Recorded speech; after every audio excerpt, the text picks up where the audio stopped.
Latar belakang Perang Aceh kepada Belanda.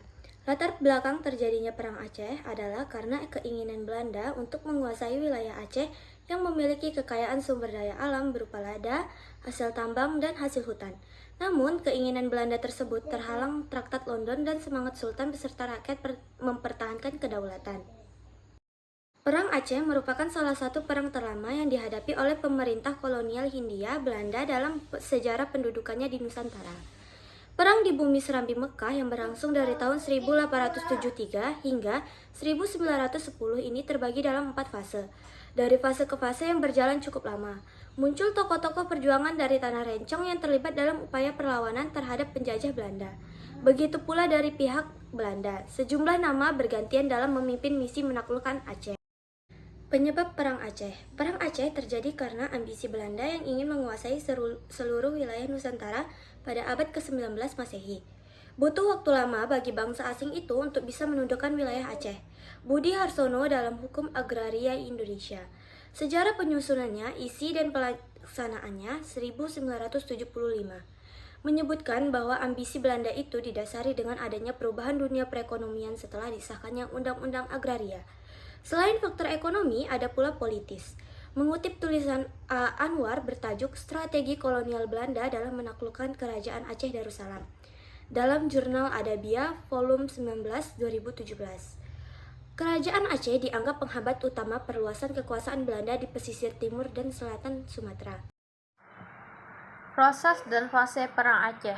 1. Perang Aceh I terjadi pada tahun 1873 sampai 1874 yang dimana Ibrahim Alfian dalam Perang Kolonial Belanda di Aceh 1977 menyebutkan bahwa perang diawali pada 26 Maret 1873 ketika geledak kapal komando Citadel van Antwerpen secara resmi menaklukkan perang terhadap kerajaan Aceh Darussalam. Saat itu Belanda tidak langsung melakukan penyerangan karena masih menghimpun pasukan. Melihat yang demikian, pihak Aceh pun melakukan mobilisasi umum guna menghadapi perang yang sudah diambang pintu itu.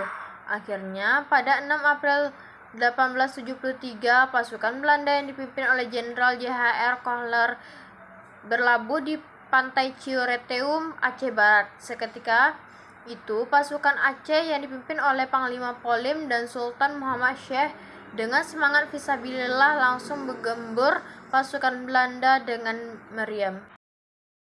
2. Perang Aceh II 1873 sampai 1880. Ekspedisi Aceh II oleh Belanda yang dipimpin oleh Jenderal Jan van Swieten. Pasukan Belanda memang berhasil menguasai istana Kesultanan Aceh Darussalam. Akan tetapi, itu terjadi karena pasukan Aceh telah meninggalkan keraton dan bergerilya. Oleh karena itu, sama seperti periode sebelumnya, pasukan Belanda tetap kewalahan dalam menghadapi pasukan Aceh di perang fase kedua yang dipimpin oleh Tuanku Muhammad Daud. 3. Perang Aceh III 1881 sampai 1866. Masih dengan semangat jihad fisabilillah, para pejuang Aceh seperti Tuku Umar, Cik Ditiro, Panglima Polim, dan Cuk Nyadin berhasil memobilisasi rakyat Aceh untuk melakukan perang gerilya melawan Belanda.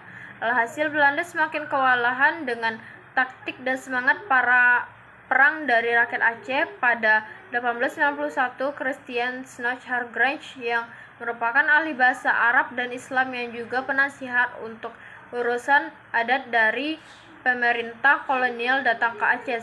Sebagai seorang yang paham tentang Islam, ia mendekati para ulama. Peran Schnorr-Grange menjadikan pasukan Belanda lebih terbantu karena ia menggunakan siasat menyerang dari dalam yang nantinya membuahkan hasil yang gemilang.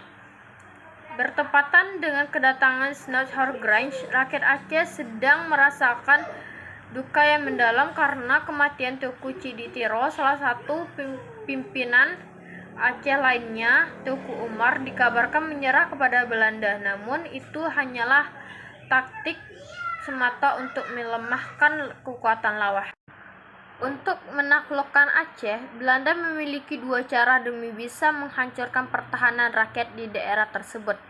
Cara pertama yaitu menghancurkan perkampungan dan pelabuhan dengan tembakan meriam dari kapal-kapal perang mereka. Kedua, mengangkat orang-orang yang mudah diperalat untuk menjalankan siasat pecah belah. Dalam sejarahnya, Perang Aceh terjadi pada tahun 1873 dan akhir pada 8 Februari 1904. Artinya, perang ini berlangsung selama 31 tahun. Pada akhirnya, Belanda berhasil menguasai Aceh sepenuhnya pada 1904 dengan pembubaran Kesultanan Aceh. Latar belakang Perang Batak kepada Belanda. Perlawanan rakyat Tapanuli melawan Belanda disebabkan oleh agama Batak kuno yang dianut masyarakat terancam oleh kehadiran agama Kristen. Sisi Gambangaraja 12 sebagai Raja Batak menolak adanya upaya penyebaran agama Kristen yang dilakukan oleh misionaris Belanda di wilayah Batak. Hal tersebut dilakukan karena Sisi Gambangaraja khawatir kepercayaan dan tradisi animisme rakyat Batak akan terkikis oleh perkembangan agama Kristen. Upaya penolakan kristenisasi di Batak dilakukan Sisi Manggarai dengan cara mengusir Zending, organisasi penyebaran agama Kristen, yang memaksakan agama Kristen kepada rakyat Batak pada 1877. Jalannya perang menanggapi tindakan mengusir oleh Sisi Gambaraja. Para misionaris meminta perlindungan dari pemerintahan kolonial Belanda. Pada 6 Februari 1878, pasukan Belanda tiba di Peraja, pedalaman Sumatera Utara, dan bergabung dengan kaum misionaris Belanda. Kedatangan tentara Belanda di wilayah Batak telah memprovokasi Sisi Manggarai sehingga ia mengumumkan Perang Batak pada 16 Februari 1878 dengan melakukan penyerangan ke pos-pos Belanda di Bahal Batu. Penyebab terjadinya Perang Batak. Berikut ini terdapat dua penyebab terjadinya Perang Batak, yakni sebagai berikut. Sebab umum Perang Batak, yakni sebagai berikut. Adanya tantangan Raja Batak Tapanuli yang masih menganut agama Batak kuno, atau yang disebut dengan animisme, dinamisme, atas penyebaran agama Kristen di Tapanuli. Adanya siasat Belanda dengan menggunakan gerakan Zending untuk menguasai daerah Tapanuli. Alasannya digunakan Belanda untuk menindas perjuangan Padri dan pemimpin-pemimpin Aceh banyak melarikan diri ke daerah Tapanuli. Sebab khusus Perang Batak. Penolakan Raja Sisi Manggarai ke-12 atas penyebaran agama Kristen di daerah Tapanuli. Perang Tapanuli terjadi pada 1878 sampai ke 1907 terjadi karena kebijakan Belanda di Nusantara dan berlaku juga di Tapanuli, membuat rakyat mengalami penderitaan yang hebat. Banyak para petani yang kehilangan tanah dan pekerjaannya karena diberlakukan politik liberal yang membebaskan kepada para penguasa Eropa untuk dapat menyewa tanah pendudukan pribumi. Perang Batak antara pasukan Sisi Manggarai dan Belanda berjalan seimbang selama tahun 1880-an. Serangan Sisi Manggarai pada Agustus 1889 mampu menduduki daerah Lobutalu dan membunuh beberapa tentara Belanda. Namun pendudukan Lobutalu tidak berlangsung lama karena Belanda kembali mendatangkan bantuan dari Padang untuk merebutkan kembali Lobutalu dari tangan Sisi Manggarai. Akhir Perang Batak.